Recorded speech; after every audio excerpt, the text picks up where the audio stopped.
Geraldine Fitzgerald in Artist to the Wounded. On the Cavalcade of America, sponsored by the DuPont Company, maker of better things for better living through chemistry.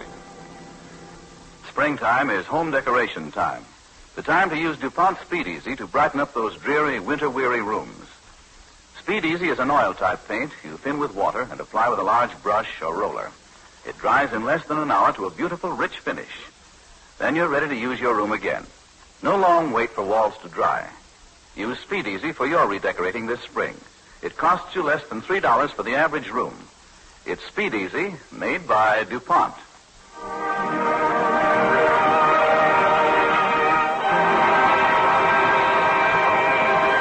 The DuPont Cavalcade presents Artist to the Wounded, starring Geraldine Fitzgerald as Ann Jordan.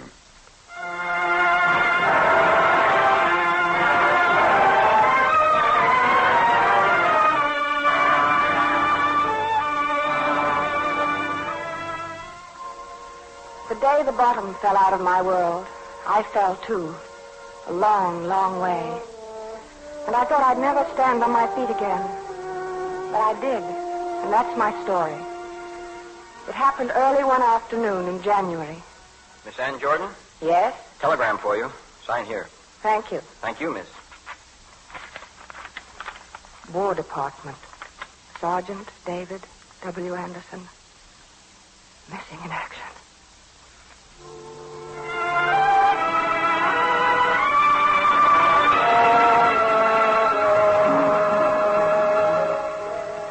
Missing.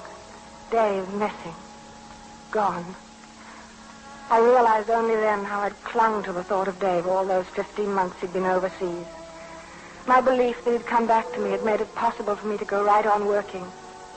You see, I'm an artist, a commercial artist, and I loved my work. But without Dave, suddenly my work was without meaning. Nothing had meaning. And I needed desperately to talk to someone. So that night I went to see Helen. But you have to keep busy, Anne. What do you think other women do? I don't know. I only know I can't go on drawing senseless pictures of clothes and perfumes and... Well, there's still plenty of war work. For an artist? Elton Clark's been doing war work in the hospitals, drawing portraits of the wounded. Drawing portraits? Yes. He says it does wonders for their morale to get the portraits to send home to their families. Of course, Elton says it isn't an easy thing to see these boys. Crippled. Some of them psychoneurotics. Oh, I couldn't do that, Helen. But you've always wanted to do portraits. I could do the drawing all right, but you know how I am about talking to people. I never know what to say. Oh, you won't feel so shy, Anne, if you're doing something useful. Do you think so? Well, I think so. But why don't you try, Anne? Then if it's too difficult for you, well, give it up. I might try. Oh, but how do I start? You apply at the USO camp shows. And if you qualify, you could be on your way in a few days.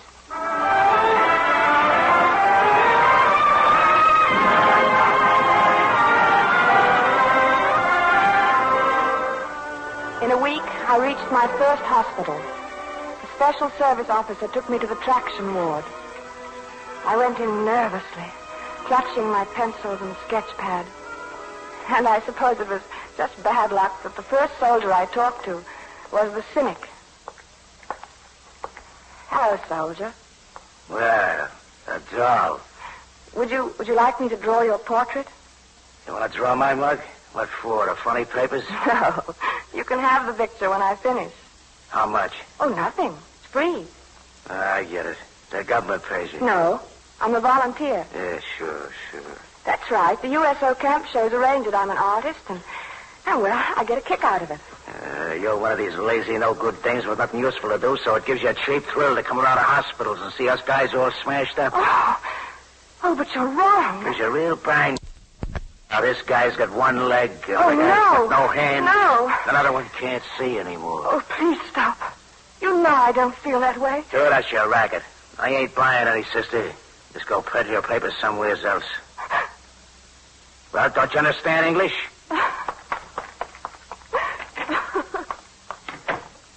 Miss Jordan, what's the matter? What happened? who's in there? The big corporal? Has he been barking at you? Yes. I just asked him if he wanted me to draw his portrait. I know. It gets pretty rough sometimes. With these boys, we have to overlook a lot. You'll have better luck with some of the others. But I can't. I can't go back in there. It's up to you, Miss Jordan. But you'll feel better if you do go back. I know. Once you break the ice with these boys, well, you wouldn't trade the satisfaction for anything. I guess it's because I've always been shy. Well, I used to be shy, too, but in wartime, I think shyness is a luxury we have to do without. There's just too much work to be done. You're right. There's so much to do. Thank you, nurse. I'll try again.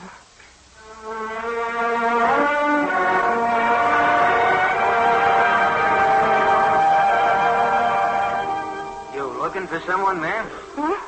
No, no one special. Ah, don't be bashful. What do? You're not one of the nurses. No, I'm an artist. An artist? Really? Yes. Would you like me to draw your portrait to send home? Oh, ma'am, I'd surely appreciate it. No, I guess maybe you better not at that. Why? What's the matter? I guess you better draw some of the other fellows. I'm sorry. I thought you wanted it. Oh, I do, but I wouldn't want... What? Ma'am, you wouldn't put my leg in, would you? I mean, where there isn't any leg. I saw then. His right pajama leg was pinned back, empty. Hit me hard, that sight. But I tried not to think about it as I began sketching. And then I became aware that an audience was forming at my back. A quiet, skeptical audience. Mostly on crutches, a few in wheelchairs. I was so tense I could scarcely breathe. Then one of the onlookers spoke, and the ice was broken. Hey, the gal's good. Yeah, you said it. But, man, he's not that good. So what are you going to do with the picture, Johnny? Frame it? Never mind. How's it going, ma'am? Am I still sitting right? Oh, you're doing fine. Let me know when you're tired. Who are you going to draw when you finish with him? Well, you'll have to figure that out yourselves. Draw straws or something. But I'll get around to all of you if you give me time. Time, ma'am? Well, we got all the time in the world. It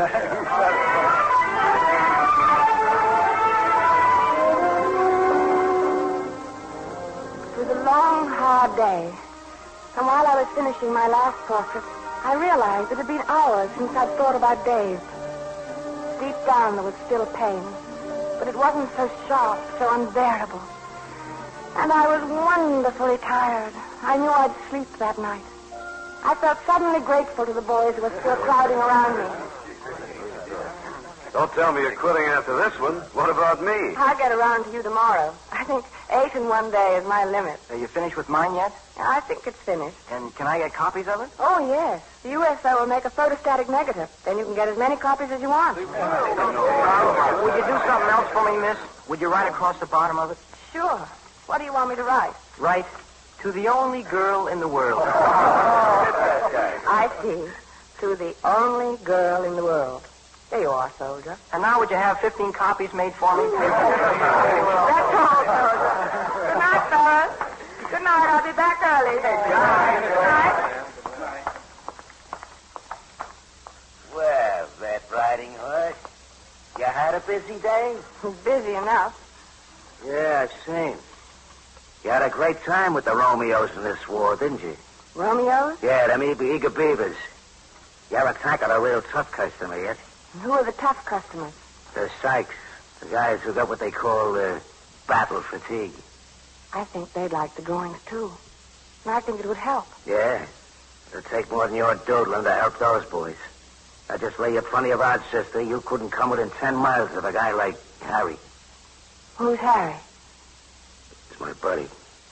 That who really needs help, too. He's in the psycho ward. If you can get him to like anything about you or your drawings or a world, for that matter, I'll eat your little sketch pad without salt or pepper.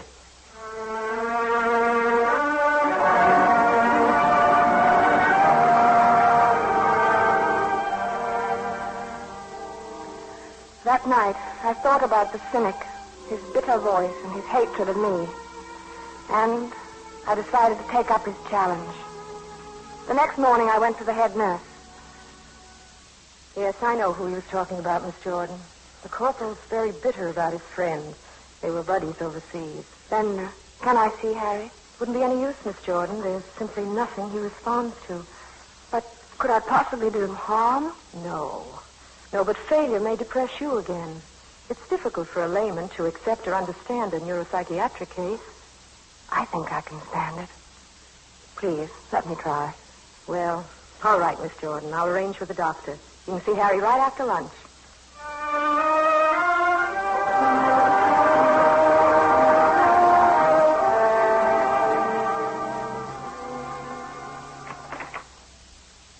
Just step in, Miss Jordan. There's a chair beside his bed. Thank you. Harry? Harry?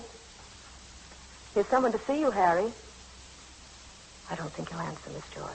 It's all right, nurse. If you'd leave me alone with him for a little while. All right.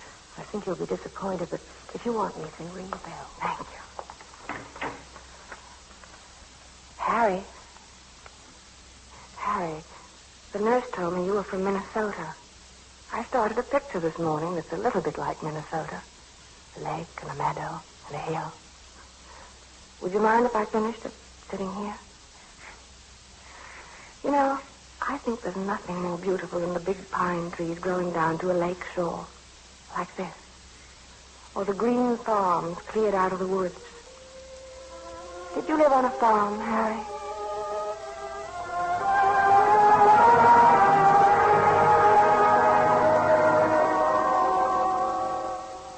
I sketched and I talked. And once in a while I looked at Harry, lying still as death, with his eyes closed. He was a big, raw-boned, blond boy, very thin and pale. And he lay so quiet, it was difficult to know if he was even breathing. But I believed he heard my voice. And I kept on talking about the flowers and the hills and the waters of the North Country and about the farms. Harry, I saw a place just like this. A little white house and then a cornfield and then a patch of woods. See, I'm drawing it as if I was standing in the cornfield looking toward the lake. Let me... What did you say, Harry? I said, let me see. Of course. I'm drawing it for you. It's wrong. Wrong? I never saw corn like that. Anyway, we got all wheat back home. Of course, you're right. You see, you can help me, Harry. You can tell me what it's really like back home.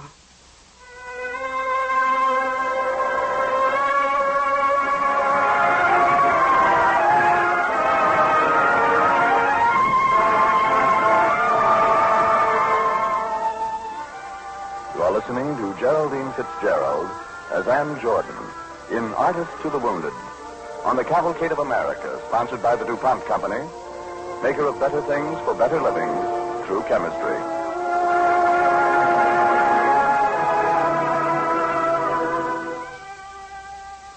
As we come to the second act of our play, Ann continues with the story of her work as an artist, drawing pictures for and of the wounded GIs in military hospitals.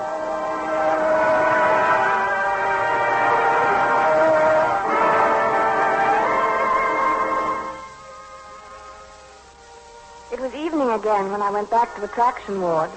The cynic was propped up in bed, his left leg in a cast held rigidly at a 30-degree angle. He watched me all the way to his bed, but he didn't speak. I saw Harry this afternoon. Yeah, I know. Well? I heard all about it.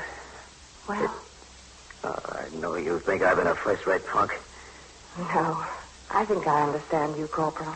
Yeah, but I've been calling you all sorts of things and been mad and sore, and it was you that got through to Harry. Oh, you must think I've been a punk. No, I don't.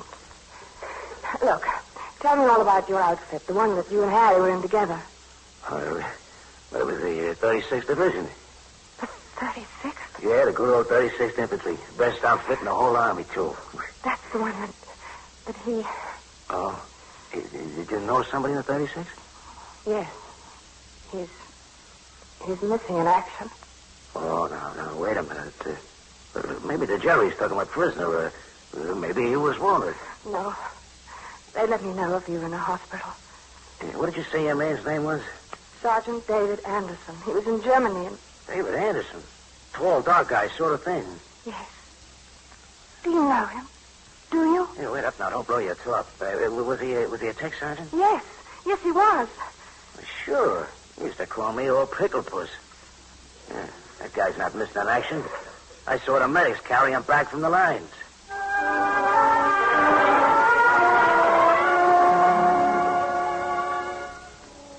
It was something to go on. It gave me hope. And with the cynic's help, I began my search.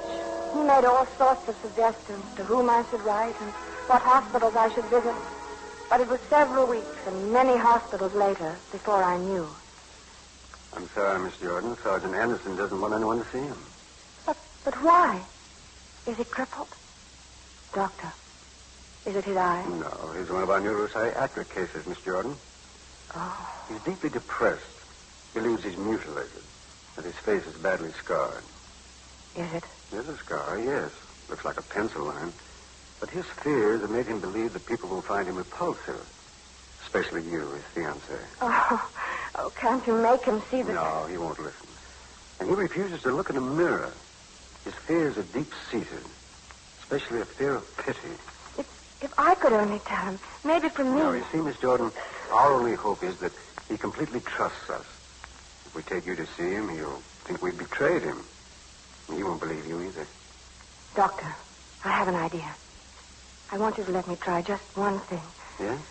Well, what's your idea? Is there any place where I could see Dave without his knowing that I'm there? Oh, no, really, Miss Jordan. It's not morbid curiosity, Doctor. I want to draw his portrait. Draw his portrait? Yes, every line of his face, the scar and all. And then? I want you or the nurse to show it to him. That's all. Well, you think he'll accept a drawing? I don't know. I only hope, since he won't look in the mirror. I wonder.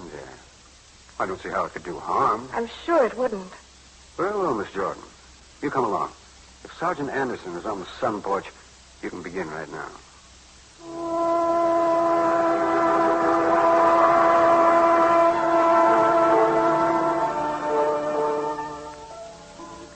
At the end of a corridor on the third floor, there were wide glass doors.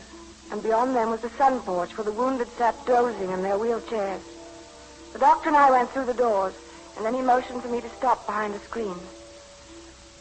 I don't think we can go closer than this, Miss Jordan. But where is he? I don't see him. Fourth man down. Looks as though he's sleeping. Oh no. Dave. Is he so changed? He's so thin, so terribly thin. Doctor. Yes? Why can't I speak to him? I must speak to him. It was your own idea, Miss Jordan, to draw his portrait. Yes, but now... You want to injure him?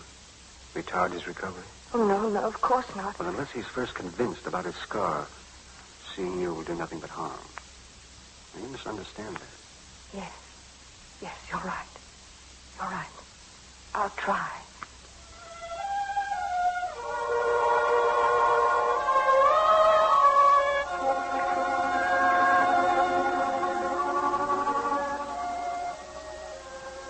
The cheekbones stood out in his gaunt face, and his eyes were deep in his head. And I could see the scar, a thin but livid line across his right cheek. His hair was uncombed. He hadn't shaved for days. And he was slumped in that lethargy I'd seen so often. The lethargy of a man who has accepted death in life. More than anything, I wanted to go to him. But instead, I sat down trembling and began to sketch. I knew it was the most important portrait I had ever done. I worked carefully, and I didn't notice when the doctor went away. It was more than an hour later when he returned. All through, Miss Jordan? I think I've finished, Doctor. It's hard to know. Yeah. Let me see. Why, say, that's a photographic likeness. It was difficult. It's hard for me to see him objectively. I tried to get it all. The scar. Certainly not flattering. Well, now we'll see. Huh? Yes, we'll see. But, Doctor, let me take it to him. I must show it to him. But you said... I have to. He'll know it's my drawing anyway. He knows my work. Yes, I suppose that's true. So that if he sees me... Yes, I suppose he'll have to know you're here. We'll have to tell him. Very well, Miss Jordan, go ahead. But for his sake, keep cool. Oh, I will, Doctor. Thank you. Hello, Dave. Annie. Hello. Annie, how did you get here? How did you know? I looked for you, and I found you. But I don't want you here. I don't want to see you. I had to see you, Dave. You know that. No one wants to see me, no one. So go away. Please. Go away and leave me alone. Well, did you hear me? All right, Dave. I'll go if you want me to. But first, I want to give you something. I don't want anything. It's only a drawing. Please, look. Well, Dave. I've seen it. So what? Don't you know who it is? Who? It looks like someone. It's a drawing of you, Dave. You're lying. It isn't me. Look at it. You're lying. Where's the scar? There. See? A line across the cheek. But my scar's bigger. This isn't me. I have a big scar. My face is worse than this, a lot worse. Dave, put your fingers on your scar. That's right. Feel it. Now, look at the picture. It was bigger, I tell you. Doesn't it feel the same as it looks in the picture? Doesn't it? Is that all there is? Just a line? Mm-hmm. That's all. Just a line, a thin line like that. What color is it? It's a little red, but it'll turn white. That's all. Look at the rest of my face. Look at me. What's wrong with you? Nothing but... Annie, tell somebody to bring me a razor. Can't you see I need a shave? I'll get you a razor. But even with the beard, Sergeant, would you give me a kiss?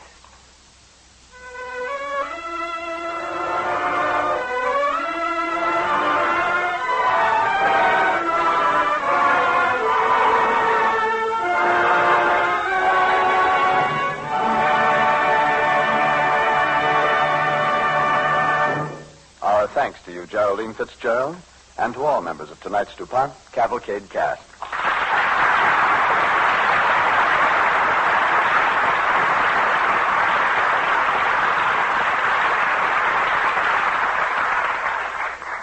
Now, here is Gain Whitman.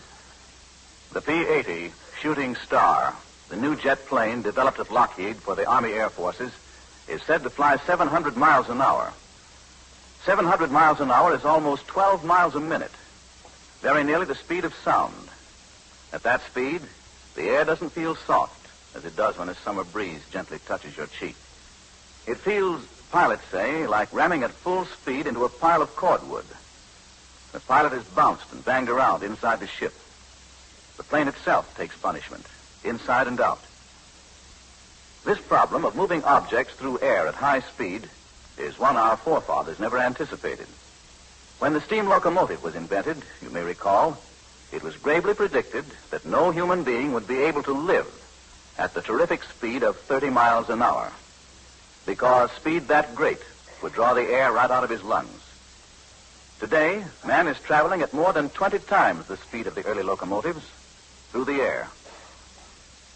You can prove for yourself that air resists an object moving through it. Make a ball out of rags, the weight of a baseball, throw it as far as you can, and then throw a baseball. The ball made of rags slows down and falls to the earth long before the baseball, because its rough surface, you might say, tears a rough hole through the air. To make its way through the air at high speed, a projectile must be smooth. An arrow is smooth. A bullet is smooth. For the same reason, the shooting star jet plane is smooth as the finish on your piano. A special airfoil lacquer developed by DuPont Research is used on the P-80. Buffed and polished, until it's so lustrous you can actually see your face in it. This new finish for the P-80 Shooting Star is only the latest of many special finishes perfected for wartime tasks by DuPont chemists and engineers, and made with scientific accuracy by the men and women in DuPont plants, the team whose year in, year out effort to create new materials and improve old ones brings you the DuPont Company's Better Things for Better Living through Chemistry.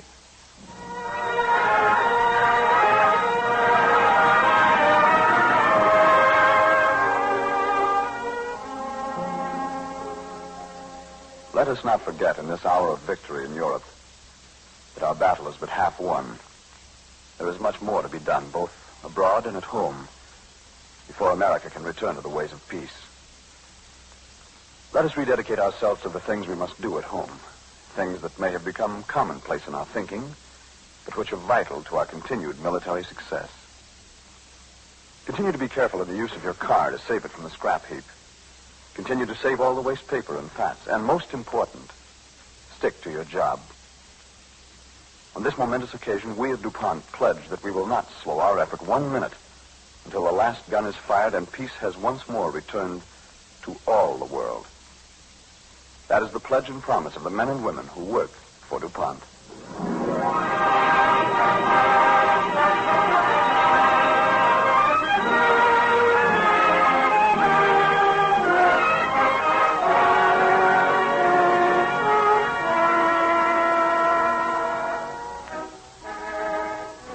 Mark Twain said, "Everybody talks about the weather, but nobody does anything about it." Well, that was many years ago, and Mark Twain can be forgiven for knowing nothing about the United States Army Forces Weather Service. Next week, the DuPont Cavalcade will bring you an exciting new play about the AAF Weather Service and the vital part it played in the Battle of the Bulge. Next week's play is called Weather is a Weapon, and our star will be Dana Andrews.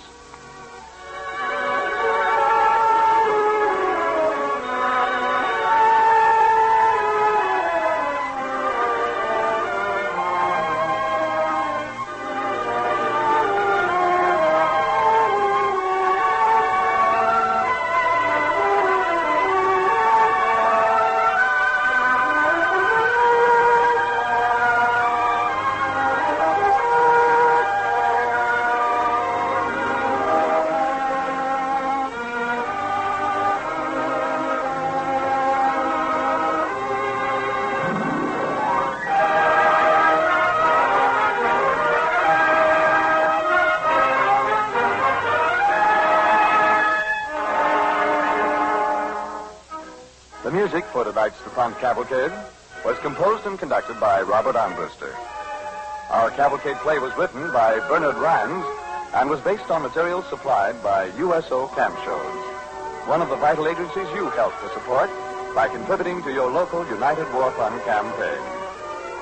This is Frank Graham inviting you to listen next week to Weather is a Weapon, an exciting play about the AAF Weather Service starring Dana Andrews on the Cavalcade of America, brought to you by the DuPont Company of Wilmington, Delaware.